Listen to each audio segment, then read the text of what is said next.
તો મારા વડોદરાવાસીઓ, શું તમને ખબર છે કે વડોદરાથી થોડીક જ દૂર એક એવી જગ્યા આવેલી છે જ્યાં આગળ દરેક પથ્થર કંઈ કહે છે અને દરેક પગથિયું આપણને સદીઓ પાછળ લઈ જાય છે?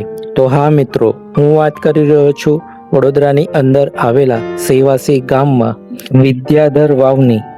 તો મિત્રો, આ છે સેવાસીનું બસ સ્ટેન્ડ અને આપણે જવાનું છે સેવાસી ગામની અંદર. તો મિત્રો, અહીંયા આગળ વડીલોને બેસવા માટેની જગ્યા બનાવી છે અને આ રસ્તો જાય છે સેવાસી ગામમાં. તો ગામની અંદર પ્રવેશતા જ તમને ડાબી સાઈડ જોવા મળશે વિદ્યાધર વાવ અને આ રસ્તો જાય છે સેવાસી ગામની અંદર. વડોદરાથી થોડે જ દૂર આવેલી છે આ જગ્યા. આજે પણ પોતાના અંદર સદીઓ જૂનો ઇતિહાસ સાચવીને બેઠી છે. આ છે સેવાસી વાવ, જ્યાં દરેક પગથિયું એક નાની કહાની કહે છે અને દરેક પથ્થર આપણને આપણા ભૂતકાળની યાદ અપાવે છે. તો આજે મારી સાથે ચાલો અને જોઈએ એક સેવાસી વાવ એવું શું ખાસ છે. વાવની બહાર તમે લોકો જોઈ શકો છો, આ રીતનો લોખંડનો એક ગેટ બનાવવામાં આવ્યો છે. આ ગેટ પહેલા ન હતો પણ હવે બનાવવામાં આવ્યો છે. તો મિત્રો, આ વાવને વિદ્યાધર વાવ તરીકે પણ ઓળખવામાં આવે છે અને આ વાવનું નિર્માણ લગભગ મહંમદ બેગડાના સમયગાળા દરમિયાન એટલે કે લગભગ 16મી સદી દરમિયાન થયું હતું અને આ વાવનું નામ વિદ્યાધર નામના એક મહાન સંતની સાથે જોડાયેલું છે. એટલે જ આનું નામ વિદ્યાધર પરથી વિદ્યાધર વાવ નામ પાડવામાં આવ્યું છે. તો નમસ્કાર મિત્રો, હું છું તમારા સૌનો પ્રિય ભૂપેન્દ્ર અને આપ સૌનું સ્વાગત છે મારા આજના એક નવા સુંદર મજાના વિડીયોમાં. તો મિત્રો, હું અત્યારે આવી ગયો છું વડોદરા વિસ્તારની નજીક આવેલી એક પ્રાચીન સેવાસી વાવની પાસે. તો હું તમને સેવાસી વાવની અંદર જઈને બતાડીશ વર્ષો જૂનો ઇતિહાસ. અને અહીંયા આગળ છે, તમે લોકો જોઈ શકો છો, 500 વર્ષ જૂની વાવ અને આ વાવ લગભગ 7 માળ અંદર છે એવું જાણવા મળ્યું છે. તો ચાલો મિત્રો, જઈએ અને આપણે જોઈએ સેવાસી વાવ.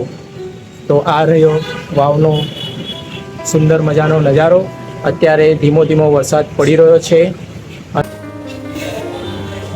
બહારથી જોતા કદાચ આ જગ્યા તમને સામાન્ય લાગે, પરંતુ જેમ જેમ આપણે નજીક જઈશું તેમ અહીંની જૂની રચના અને કારીગરી વધારે સારી રીતે જોવા મળશે.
તો મિત્રો, પહેલાંના સમયમાં તો ટેકનોલોજી પણ ન હતી.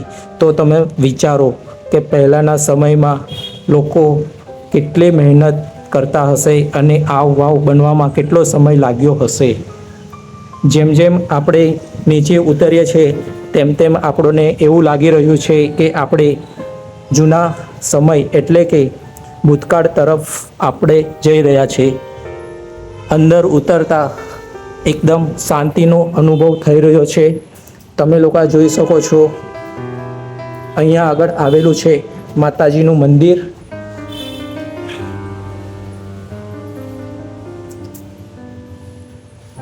વરસાદ ધીરે ધીરે વહી રહ્યો છે. અહીંયા આગળ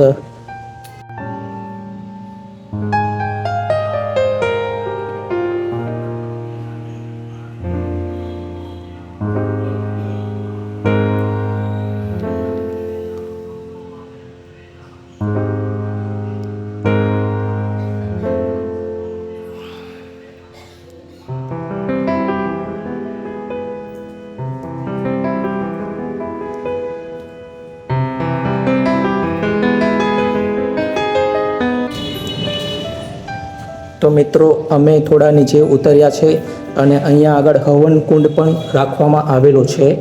તમે લોકો જોઈ શકો છો, અહીંયા આગળ હવન કુંડ છે.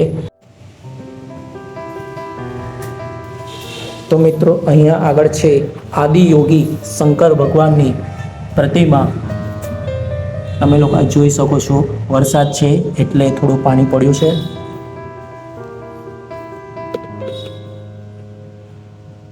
જુઓ મિત્રો કેવી દેખાઈ રહી છે વાવ.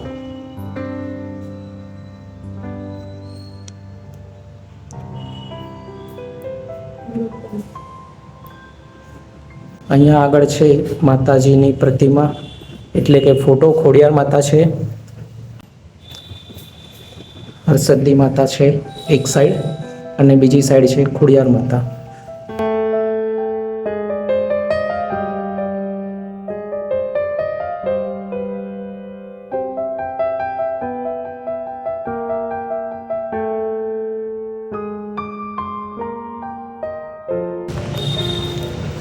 તો મિત્રો પ્રાચીન સમયમાં વાવનો મુખ્ય ઉપયોગ ઉનાળાની સિઝનમાં ઠંડક માટે કરવામાં આવતો હતો અને પાણીના સંગ્રહ માટે કરવામાં આવતો હતો. તમે જેમ જેમ અંદર જશો એમ તમને શાંતિનો અનુભવ થશે અને એકદમ ઠંડક જોવા મળશે. તો મિત્રો જોઈ લો, આ છે આપણા ગુજરાતની, ભારતની પ્રાચીન કળા, પ્રાચીન સંસ્કૃતિ. તો અહીંયા આગળ જુઓ મિત્રો, પાણી પણ છે, પાણીનો સંગ્રહ થયેલો છે.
વડોદરાથી થોડે જ દૂર આવેલી છે આ જગ્યા.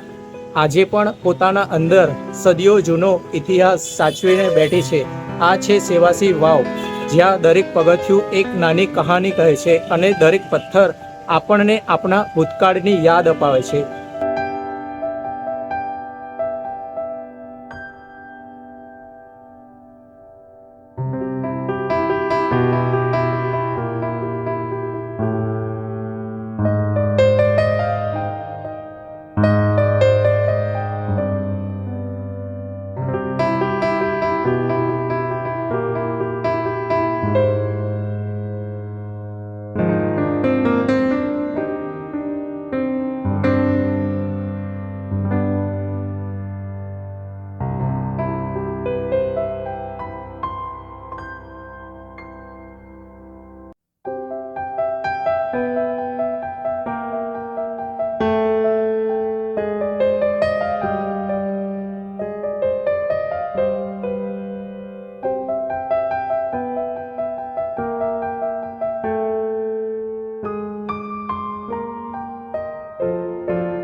તો મિત્રો, આજનો આપણો સેવાસી વાવનો વિડીયો અહીંયા પૂરો કરીએ છીએ.